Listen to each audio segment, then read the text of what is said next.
High Administrator Zextal's third eye twitched as he stared at the holographic display floating above his crystalline desk.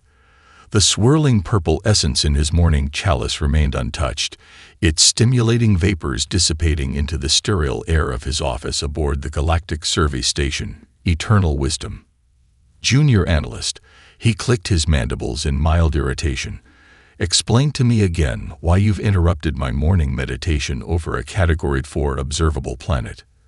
Junior analyst Nexophine nervously shuffled her data crystals, her scales shifting from their usual professional green to an anxious yellow. High Administrator, the readings from Sol 3 show anomalies that don't align with any known development patterns. The natives, they call themselves humans, have created artificial elements that shouldn't be possible at their technological level.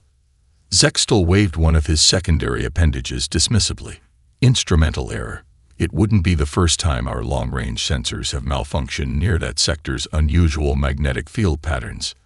But sir, Nexfi persisted, her scales now pulsing with determination. Dr. James Walker's paper. The one about theoretical quantum manipulation. Zextal's primary eyes narrowed. I have 3,000 reports in my queue, analyst. You'll need to be more specific. Nexfi projected a new hologram, showing a complex molecular structure rotating slowly in the air between them. The humans have successfully created a stable isotope of element 115. According to all our standard models, this shouldn't be possible without at least a Category 2 civilization's understanding of quantum mechanics. For a moment, Zextal's professional demeanor cracked. His scales rippled with a pattern that hadn't been seen in the council chambers for centuries. Genuine surprise. Then, just as quickly, he composed himself. "Show me their space program," he commanded. The hologram shifted to display various human spacecraft, primitive chemical rockets, clumsy orbital stations, and a handful of basic probes scattered throughout their solar system. As you can see, Nexfi continued, they're still using chemical propulsion for most applications. However, their theoretical understanding of particle physics seems to be advancing at an unprecedented rate. Dr. Walker's paper suggests. That's enough, Zextal interrupted, his scales settling back into their bureaucratic gray. I see nothing here that warrants special attention. They're following the standard development pattern, albeit with some minor anomalies. File them under Category 4 observable species. Schedule the next check-in for a standard century rotation. But sir, their rate of advancement is perfectly normal for a pre-FTL civilization. Zextal finished firmly. Your concern for accuracy is noted, junior analyst, but remember, we've been cataloging developing species for 50,000 years. We know how this goes. He picked up his essence chalice, signaling that the conversation was over. They'll either destroy themselves through internal conflict, which their history suggests is likely, or they'll eventually discover standardized quantum mechanics and join the galactic community in 10 to 15 centuries. Either way, they're nothing special. Nexfi's scales dulled to a resigned gray as she gathered her data crystals. At the chamber door, she paused. Sir, one last thing. Dr. Walker's paper mentions that their approach to particle physics, while primitive, might actually. Junior analyst, Zextal's voice carried the weight of millennia of bureaucratic authority. I have 712 other species to assess today. The humans will be there in a century. File the report and move on. As the door sealed behind Nexofi, Zextal finally sipped his morning essence. The humans would follow the same pattern as every other species. They always did. He archived Dr. Walker's paper without reading it, never noticing the final section titled Theoretical Applications of Non-Standard Quantum Manipulation in Weapons Development. In his defense, no one had needed to read such a section in over 10,000 years. After all, what civilization would be primitive enough to try something so obviously inefficient? The answer was currently sitting in a classified laboratory beneath the Nevada desert, where Dr. James Walker was about to prove that sometimes The most primitive solution could be the most revolutionary. Dr. Amanda Reynolds hadn't left the very large array control room in 36 hours. Her colleagues had long since gone home, leaving her alone with the gentle hum of computers and her sixth cup of coffee. The observatory's massive radio telescopes continued their silent dance in the New Mexico night, tracking something that, according to every known law of physics, shouldn't exist. "Come on, you sneaky little anomaly," she muttered, adjusting the frequency range for the 100th time. The gravitational distortion near Jupiter's orbit flickered across her screen again, like a shadow that disappeared when you looked at it directly. Her phone buzzed. Text from her sister. "Amanda, you promised to call Mom today." She ignored it, eyes fixed on the screen. The anomaly was back, stronger this time. Her fingers flew across the keyboard, fine-tuning the array's focus. For 3 weeks, she'd been tracking these mysterious gravitational fluctuations, and each time they appeared, they lasted a little longer. 200 million miles away, aboard the Praxi mining vessel Wealth Eternal. Mining Commander Vexer was getting impatient. "Why aren't we at full extraction capacity yet?" His technical officer, Kixie, gestured at the holographic displays with all 4 arms. "The primitive observation equipment on the third planet is more sensitive than we anticipated. We have to maintain full cloaking whenever their instruments sweep this sector." "Primitives," Vexer spat the word. "They're still using radio waves for communication. Their most advanced vessel is that pitiful expedition to the 4th planet. What could they possibly?" "Commander," Kixie's scales flashed warning colors. "Unknown vessel approaching from Sector 7. The unknown vessel was the Pioneer Spirit, humanity's first Mars-bound spacecraft. Inside its command module, Captain Michael Torres was having a very intense conversation with Mission Control. "Houston, requesting permission to investigate the anomaly. Our trajectory adjustment window closes in 15 minutes. "Negative, Pioneer Spirit. Maintain current course to Mars. You don't have the fuel reserves for unplanned maneuvers." Torres looked at his crew. Lieutenant Jessica Harrison, their engineer, nodded slightly. Dr. Robert Mitchell, their mission specialist, gave him a thumbs up. Both had seen the same readings he had. Something was out there, something that made their instruments go haywire. "Houston." Torres took a deep breath. "Be advised we're experiencing minor thruster calibration issues. Going to need about 12 minutes to run diagnostics." A pause. Then, "Copy that, Pioneer Spirit. Keep us updated." Torres switched off the main comm. "All right, people, we've got 12 minutes to figure out what's hiding out here. Jessica, give me everything the engines can safely manage.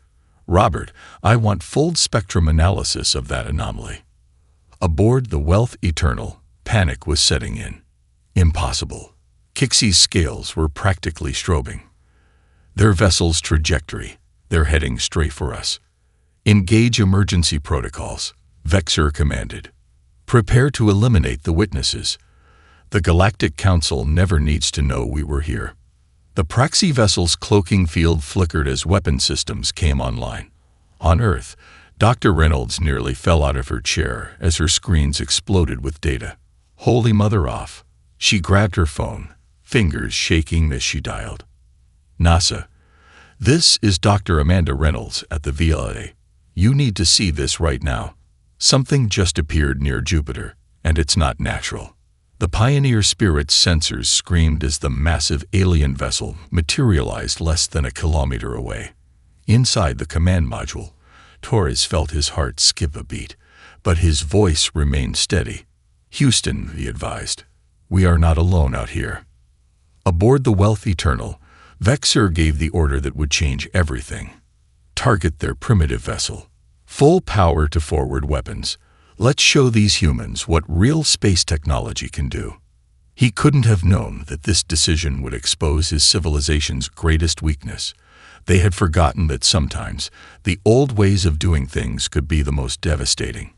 As the Praxi weapon systems charged up, Lieutenant Harrison was about to prove that humanity's primitive technology had some very surprising applications. Lieutenant Jessica "Lucky" Harrison had earned her nickname by surviving 3 near-fatal accidents during astronaut training. As she watched the alien weapon charge up through the Pioneer Spirit's viewport, she realized survival would require more than luck this time. "Captain," she called out, her hands flying over the engineering console, "our nuclear thermal engine is showing some weird readings. The radiation output is interfering with something out there." Captain Torres didn't look up from his own console. "Define something, Lieutenant." "They're shields, sir." Harrison's eyes widened as she processed the data. "Every time our engine pulses, their shield harmonics fluctuate. It's like they've never dealt with this kind of radiation pattern before." Aboard the Wealth Eternal, Kixie was facing a crisis. "Commander, their primitive propulsion system is generating impossible interference patterns. Our quantum shields can't establish a stable frequency." "Impossible." Commander Vexer snarled. "They're using nuclear thermal propulsion. That technology was abandoned millennia ago. It's too inefficient to affect our systems." The Praxi weapon fired. A beam of concentrated quantum energy lanced toward the Pioneer Spirit. By all rights, it should have vaporized the human vessel instantly. Instead, the beam hit their nuclear engine's radiation field and did something that violated every known law of modern physics. It bounced back. The Wealth Eternal's crew watched in horror as their own weapon's energy rebounded off the human ship's engine wake, amplified by the very interference they'd dismissed as harmless. The beam sliced through their supposedly impenetrable shields like they weren't even there. "How?" Vexer demanded as warning sirens blared. "Their technology is centuries behind ours." Harrison's voice was steady as she reported to Torres. "Sir, their weapon just reflected off our engine's radiation field. Their shields appear to be calibrated for quantum energy patterns, but our primitive nuclear radiation is creating a feedback loop they can't handle." Dr. Robert Mitchell unbuckled from his station. "Captain, permission to try something incredibly stupid." Torres looked at the massive alien ship, still reeling from its own reflected shot. "Granted. At this point, stupid might be our best option." Mitchell rushed to Harrison's station. "Lucky, remember that bug in the engine cooling system? The one that makes the radiation spike when we cycle the coolant too fast." A slow smile spread across Harrison's face. "The one we were supposed to fix before launch." "Yeah, I remember." "Don't fix it. Use it." Torres understood immediately. "You want to turn our engine's radiation leak into a weapon." "Better," Mitchell grinned. "I want to turn their own shields into a weapon. Their quantum field is trying to compensate for our radiation pattern. If we can get them to overcompensate." Harrison was already making the adjustments. "Cycling coolant now. This is either going to be brilliant or get us all killed." On the Wealth Eternal, Kixie watched in confusion as the human vessel's engine began pulsing in an erratic pattern. "Commander, they appear to be having engine trouble. Their radiation output is becoming unstable." Vexer straightened triumphantly. "Their primitive technology is failing. Charge weapons again. This time, adjust shield frequencies to." He never finished the order. The Pioneer Spirit's nuclear engine suddenly pulsed at maximum power, creating a radiation spike that sent the Praxi ship's quantum shields into a catastrophic feedback loop. The same technology meant to protect them began to tear their ship apart from the inside. "Status report." Torres barked as the alien vessel's lights flickered. Harrison checked her readings. "Their shields are converting our radiation into quantum energy, but they can't handle the conversion rate. They're basically cooking themselves in their own protection field." Mitchell stared at the readings. "We just turned a 40,000-year-old quantum shield system into a microwave oven, using a glitch in our cooling system." "Sometimes," Torres said quietly, watching the Praxi ship retreat in disarray. "The best solutions are the ones no one expects to work." As emergency beacons from the damaged alien vessel filled space with their silent calls for help, humanity had just proven that being primitive didn't mean being helpless. The galaxy was about to learn that sometimes the old ways of doing things weren't abandoned because they stopped working. They were abandoned because people forgot how dangerous they could be. Robert Bobby Mitchell's Houston workshop looked more like a scrapyard having an identity crisis than a laboratory. Car parts shared shelf space with salvaged spacecraft components, and in the corner, a modified dentist's X-ray machine hummed ominously. The retired Air Force mechanic turned NASA consultant had spent 3 weeks studying a piece of debris from the Praxis ship, and he was about to break every law of physics his former professors held dear. "This is either gonna work," he muttered, adjusting his safety goggles, "or turn me into a very interesting cautionary tale." The device on his workbench looked like something from a fever dream. Half alien quantum matrix, half 1950s radio, with a dash of modified medical equipment thrown in for good measure. He'd borrowed the radiation shielding from his dentist friend's office, promising to return it slightly modified. His phone buzzed. Text from Dr. Amanda Reynolds. "Tell me you haven't blown yourself up yet." He smiled, typing back, "Still breathing. Got something you need to see." 20 minutes later, Amanda's car screeched into his driveway. She rushed into the workshop, still wearing her VLA observatory jacket. "This better be good. I left in the middle off." She stopped, staring at the contraption. "Bobby, what did you do? Remember how the Pioneer Spirit's radiation messed with their shields?" He grinned, pointing to his creation. "Well, I figured if their quantum technology doesn't play nice with our primitive radiation, maybe we're not supposed to make them play nice at all." He flipped a switch. The device hummed to life, combining the quantum resonance from the alien debris with carefully controlled bursts of radiation from the modified X-ray machine. The result was something that shouldn't have been possible: a stable hybrid drive system that used Earth's primitive nuclear technology to control and amplify alien quantum effects. "That's impossible," Amanda whispered, watching the energy readings. "The theoretical physics alone." "Yeah, well," Bobby shrugged. "Someone forgot to tell the laws of physics that." Across town, Major Emma Blackwood was having a very interesting day at the Pentagon. Her classified report on the Pioneer Spirit incident had just landed on some very important desks, and the implications were sending shockwaves through the military establishment. "Let me get this straight," General Harris said, staring at the report. "Our outdated nuclear technology isn't just compatible with their quantum systems. It's actually more effective because they've forgotten how to defend against it." Emma nodded. The Praxis standardized their technology so much that they lost the ability to handle unexpected variables. Their combat computers are programmed to counter quantum-based weapons, not nuclear radiation patterns they considered obsolete millennia ago. "Like teaching a computer to play chess," another officer mused, "but never teaching it how to handle someone who flips the board over." "Exactly," Emma confirmed. "And Bobby Mitchell's new drive system proves we can do more than just interfere with their technology. We can hijack it, use our primitive methods to control their advanced systems in ways they never imagined." The room fell silent as the implications sank in. Humanity hadn't just discovered alien technology, they'd found its blind spot. Back in Bobby's workshop, Amanda was helping him fine-tune the hybrid drive. "The scientific community's going to laugh this out of existence," she warned. "No respected physicist will believe this works." Bobby just smiled, making another adjustment. "Good thing I'm not a respected physicist then. I'm just a mechanic who thinks outside the box." He paused, checking a reading. "You know what the real joke is. We're probably not the first civilization to think of this. We're just the first ones stubborn enough to try it after being told it was impossible." As if to punctuate his point, the drive pulsed, creating a perfect quantum field regulated by primitive radiation, something that the galaxy's finest minds had deemed impossible for thousands of years.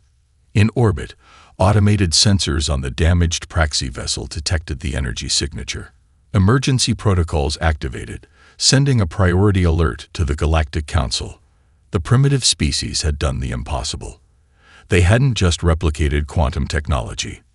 They'd found a way to improve it using methods that had been dismissed as obsolete before humanity had invented the wheel. Colonel David Maverick Anderson stood before a room full of skeptical generals, his presentation screen showing what looked like a medieval cavalry charge diagram next to a space warfare simulation. "Gentlemen," he said, clicking to the next slide, "the Praxi expect us to fight like everyone else in the galaxy, predictably. Their combat computers are designed to counter standard space warfare doctrine. So we're going to give them something their computers have never seen. 3,000 years of human military chaos condensed into space combat tactics." A general raised his hand. "You want to use ancient cavalry tactics in space?" Among other things, Anderson grinned. The Mongols perfected the feigned retreat. The Romans mastered the tactical withdrawal. The Apache developed hit-and-run warfare to an art form. None of these are in the Praxi combat databases because they predate space travel by centuries. In the back of the room, Thomas Cooper, the high school physics teacher who'd been recruited as a defense consultant, raised his hand. "It gets better. They're ships' quantum shields.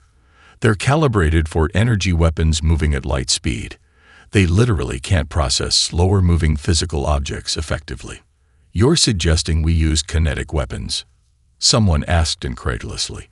"I'm suggesting," Cooper replied, "that sometimes a rock thrown at the right moment is more effective than a laser fired at the wrong one." Meanwhile, in high orbit, the 1st Space Force Combat Unit was proving Anderson's theories correct. Lieutenant Sarah Foster watched her squadron's training exercise through the cockpit of her modified F-302 Space Interceptor. "Crazy Horse Squadron, execute Pattern Delta," she commanded.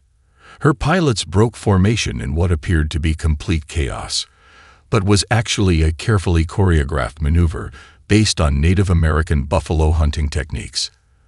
The training drones, programmed with standard Praxi combat responses, couldn't track the seemingly random movements. Their targeting systems, designed to predict logical flight patterns, failed completely against pilots who flew like they were herding buffalo across the Great Plains. Back in the Pentagon briefing room, Anderson continued, "The Praxi expect us to develop along their technological lines. Instead, we're taking everything that makes humanity unpredictable and turning it into an advantage." He switched to footage from the recent training exercise. "Look at this." Foster's squadron used modified World War I submarine wolfpack tactics. The drones couldn't target them because no spacefaring race has used underwater warfare strategies in 10,000 years. Cooper jumped in, pointing to energy readings. "And here's where it gets interesting. Remember that primitive nuclear technology they laughed at? We found 14 different ways to use it that their shields can't handle, simply because we're approaching the problem from angles they abandoned millennia ago." In orbit, Foster's squadron completed another pass. Her targeting computer, a hybrid of human intuition and alien tech, painted the training drones in ghostly green. "Execute scatter pattern Whiskey 7, she ordered, using a maneuver borrowed from Wild West cattle drivers.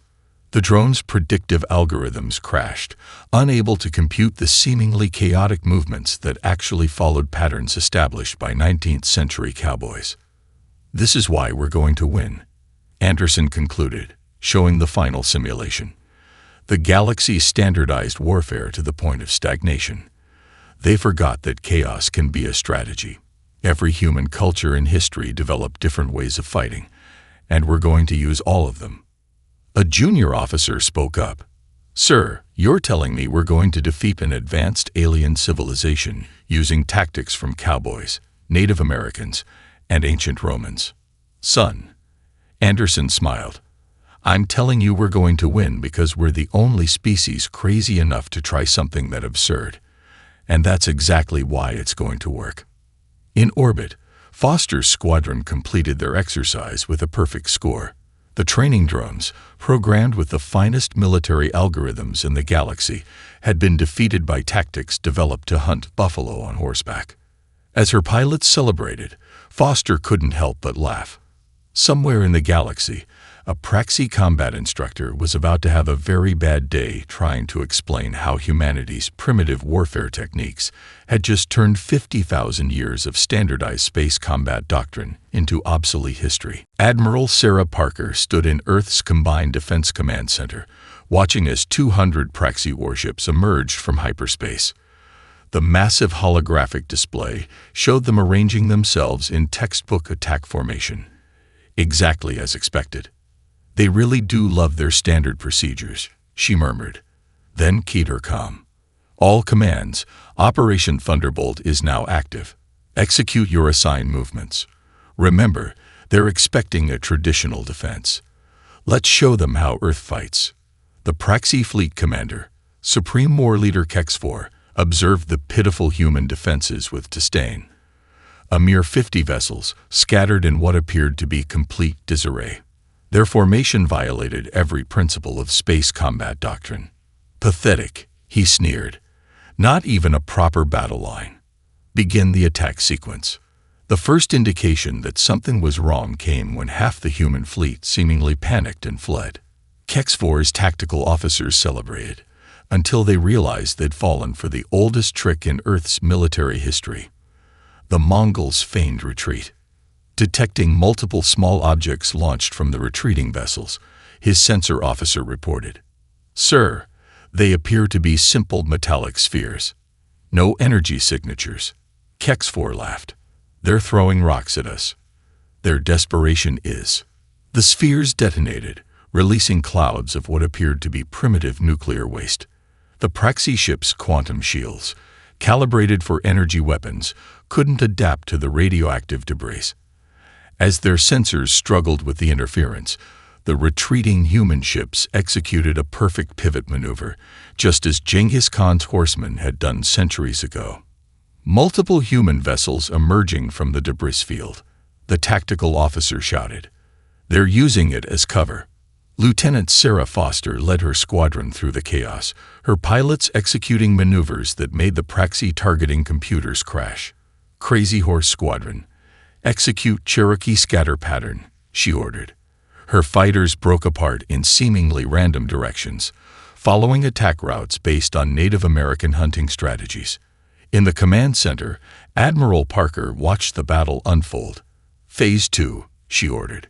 "Begin the submarine warfare protocols." Earth's larger vessels, hidden behind their moon, began executing World War I Wolfpack tactics.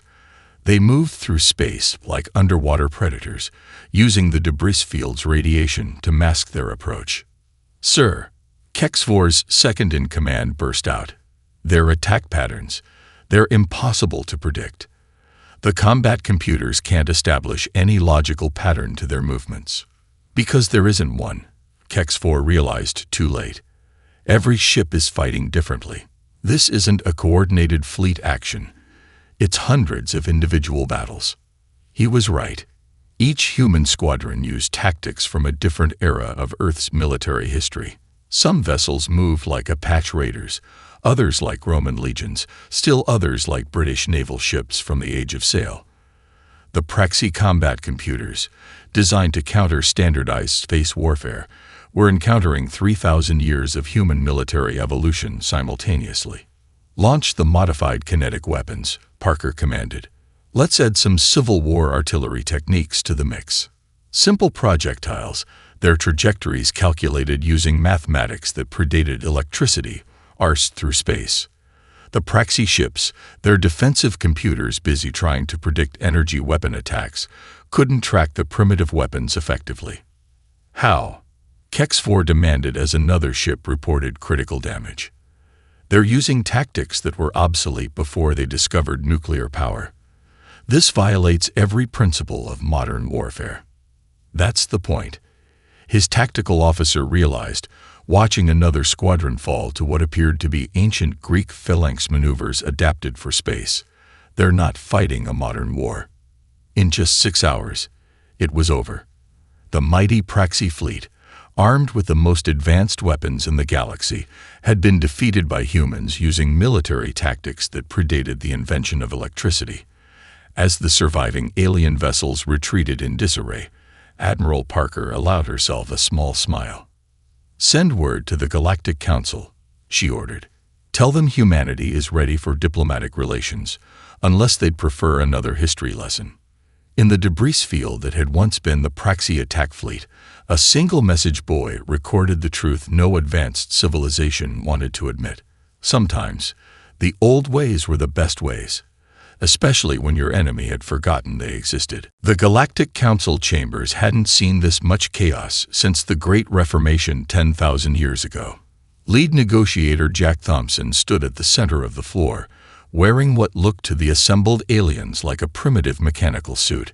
In reality, his powered exoskeleton represented everything that terrified them about humanity. It combined salvaged Praxi quantum technology with a miniaturized nuclear reactor that, according to all galactic standards, shouldn't have worked.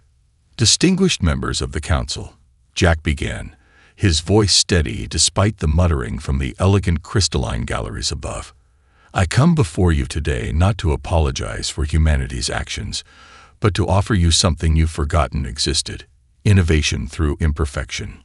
High Administrator Zextal leaned forward, his scales shifting through patterns of fascination and concern. "You stand before us in a device that violates 6 fundamental laws of physics."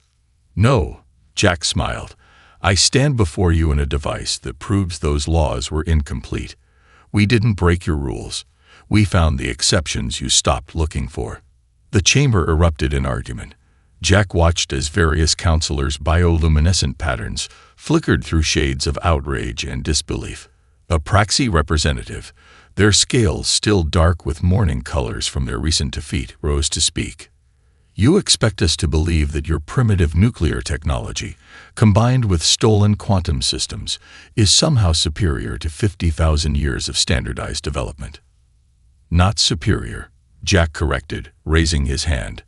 The exoskeleton hummed, projecting a hologram that showed Body Mitchell's original hybrid drive design. "Just different. You perfected one path of technological development. We found another." Dr. Rachel Martinez, standing beside Jack, stepped forward.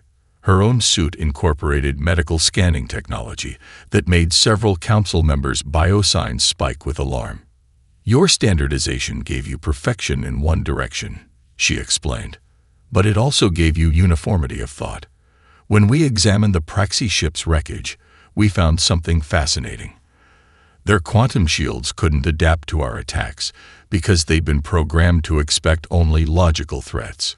Our technology is perfect, a crystalline being chimed from the upper tier. We have eliminated all inefficiencies, and that's exactly the problem," Jack countered. "You eliminated the chaos that drives innovation. Your ship's combat computers couldn't handle our tactics because you programmed them to ignore anything that wasn't optimal by your standards." He gestured, and his exoskeleton projected another hologram, this time showing the 6-hour symphony battle. "Look at this. Your ships tried to impose order on chaos. Our ships created chaos from order. Both approaches have value, but you forgot one existed." 3 council members rose from their seats, their crystalline forms vibrating with indignation. "This is barbaric," the first chimed. "You propose we abandon millennia of progress." "No," Rachel stepped in, her voice calm. "We propose you remember what progress actually means. It's not about finding one perfect path. It's about exploring all possible paths." Jack nodded toward the Praxi delegation. "Your ships were more advanced than ours in every measurable way. But they lost because they could only fight one way. We won because we could fight 1,000 different ways." The chamber fell silent as he continued. "Humanity doesn't want to replace your technology. We want to complement it.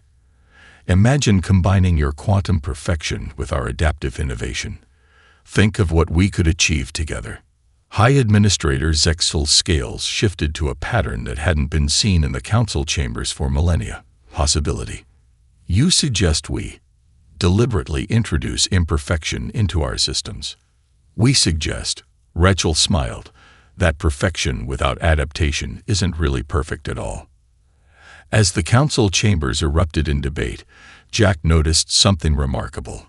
The younger council members were showing biopatterns of excitement rather than outrage. They'd grown up with stories of the galaxy's golden age of innovation, before standardization had frozen progress in place. Perhaps, he realized, humanity hadn't just discovered a new path forward.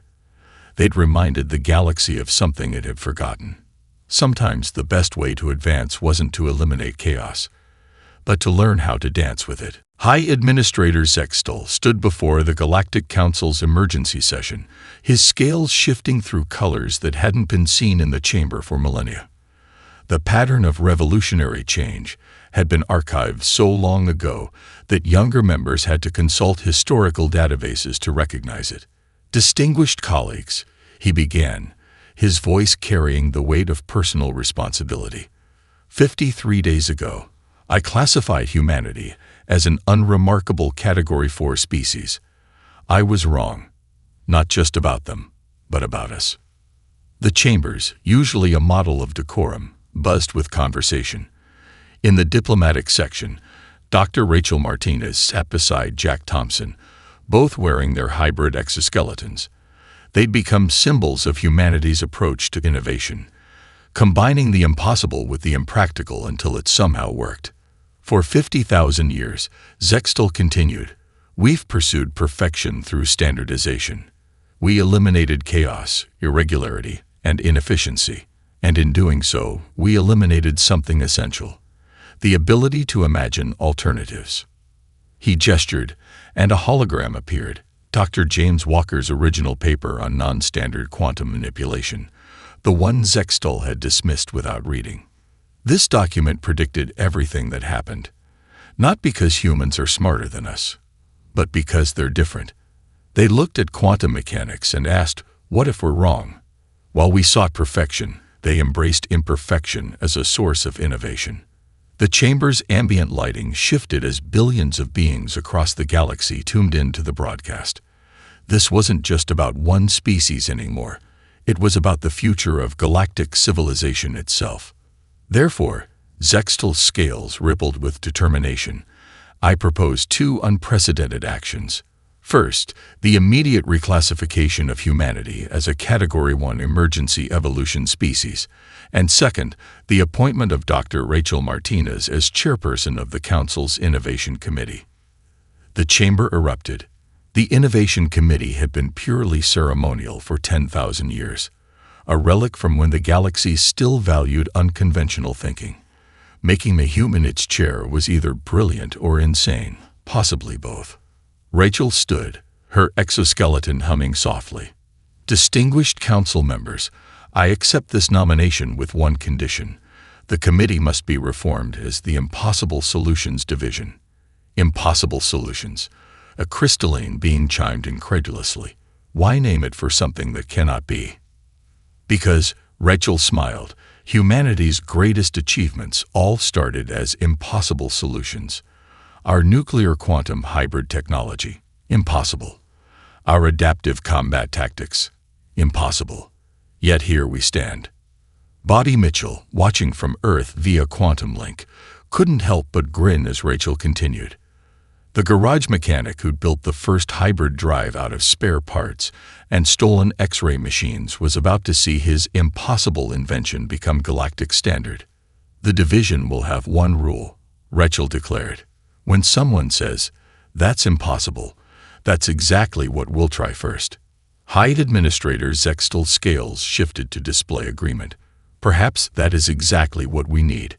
We've spent millennia asking how can we perfect this, when we should have been asking, what if we're wrong?